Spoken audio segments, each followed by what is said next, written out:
Now, with all these schemes, I want now to shed light on what non-Muslims will face as a catastrophe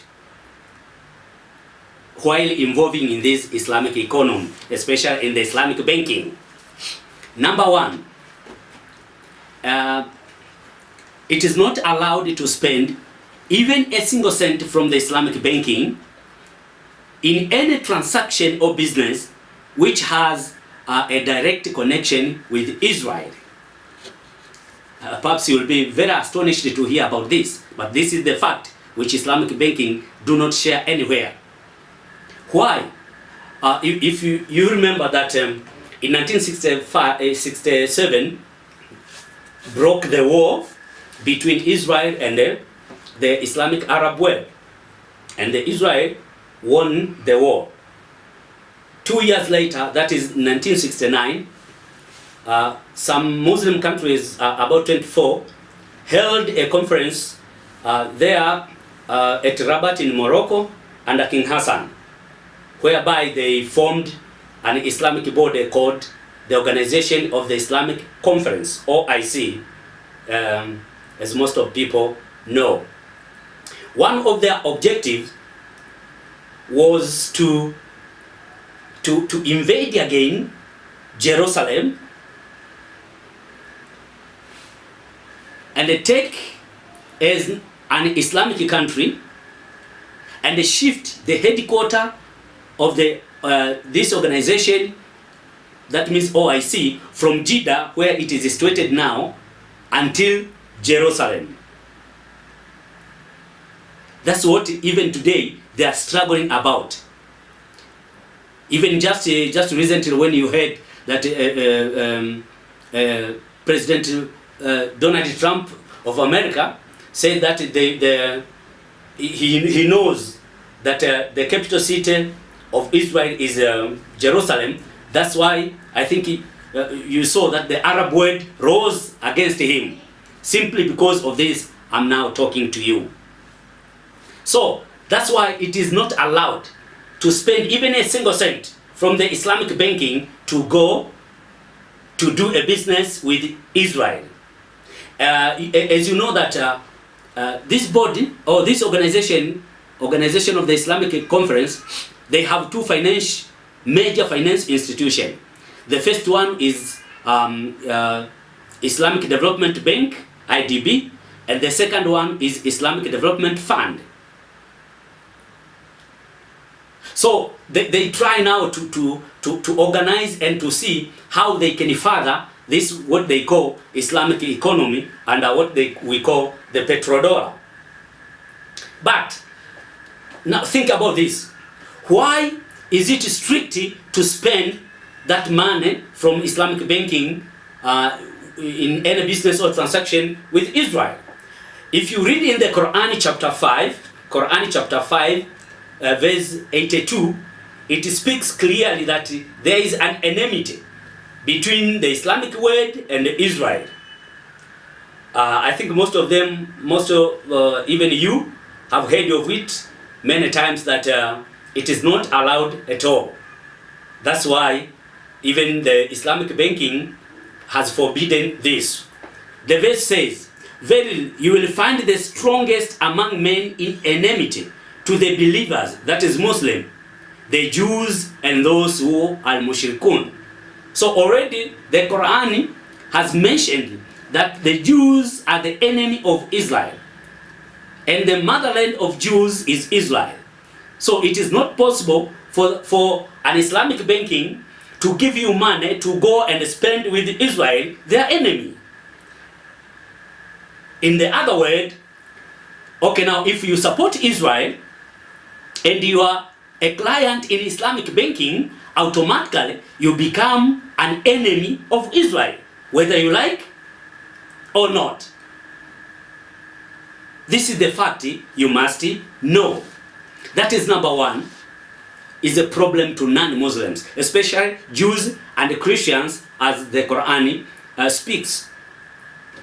The second problem and the hindrance to non-Muslims to cooperate with the Islamic banking is that a non-Muslim is not allowed to become an agent for any business whose capital is born from Islamic banking. You are not allowed. Why? Because they fear that you will spend that money against the Sharia. And to them, they guide Sharia at any cost to make sure that they further Islam. And here, let me elaborate further. Perhaps you will see something inside. Since non-Muslims are not allowed to become an agent, that's why nowadays there is a force from the Islamic world to make sure that every product must have an Islamic logo, which is halal logo. When you pay a visit to different supermarkets in towns, you will find different products with this logo of halal. What does it mean? It means that all these products have been manufactured or prepared according to the Islamic Sharia.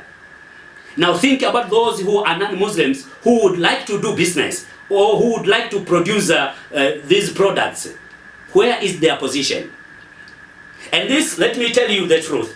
And this nowadays, through this Islamic economy, especially from the Islamic banking, and when they involve these non-Muslims, it seems as if they are making something like a pyramid which goes up. When you come to the narrow edge, it will be very difficult for you to go back again. Why? Because through this economy, when many non-Muslims are involved in this, and while there are some restriction under the Sharia that non-Muslims will not do this, will not do that, will not do that, that means will be a limitation for them to prosper in business. While the Bible says we shall be head and not tail. Yet, from the Islamic banking and according to the Sharia of Islam, we are the second-class citizen. Do you know that? So that's why it is very forbidden for a non-Muslim to become an agent of the business which its capital comes from the Islamic banking. When you come to another problem which non-Muslims will face is this. If a non-Muslim wants to ask for a loan to build a house, he will not be allowed unless he complies with the Islamic Sharia. What does the Sharia say about this?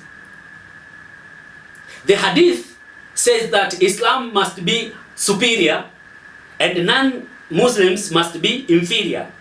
So always Islam must be higher, not down. Now upon building the house, the loan will be offered to only Muslims in order to make sure that Muslims are higher. Perhaps you want to build an apartment of 2 or 3 floors, but as a non-Muslims, according to the Islamic banking, you are not allowed. Why? Because if they allow you, remember the hadith we quoted before, if they allow you, they will fail to put you to the narrowest path, which is the command from the Prophet Muhammad. So that's why when you go to ask for a loan or a mortgage to build an apartment, you as non-Muslims, you will not be allowed. Let me tell you what happened.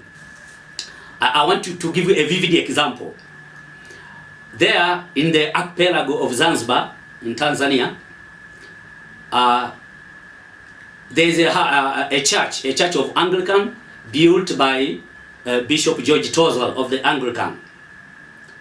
But during that time, it was 1883. During that time, Zanzibar was under the reign of the Sultan Baragash. In Zanzibar, you will find a house known as the House of Wonders, Beit El Ajaib, which has the tallest tower in Zanzibar. So when Bishop Tozel wanted also to build that house and to elongate the minaret, then he was forbidden by the Islamic Sultan that you are a non-Muslim and you want to elongate the minaret of the church than the minaret of the Beit El Ajab. The Sharia does not allow you. So that means even if Bishop Tozel had enough money to complete the building of that minaret, but the Sharia was limited to him. That's how it applies to non-Muslim. The same applies to most of the banking, the Islamic banking, especially when you come to this part of the offering loan for building. So that's why we say, now if really we think that our economic problem will be solved by Islamic economy, it is not. We must also think about Sharia, what Sharia says about non-Muslims, especially Jews and Christians. And lucky enough, that's why Jesus warned his followers. We quoted from Matthew chapter 6 verse 1. Wherever your treasure is, there your heart will be also. And I asked the question, do you think if your treasure is with the Islamic banking, your heart will remain with Jesus? The answer is obviously no. Now, if the answer is no, then think twice about what to do. And from there, I must also explain what this they call interest in Islam or non-interest in Islam. Is it real non-interest or no? I will explain this.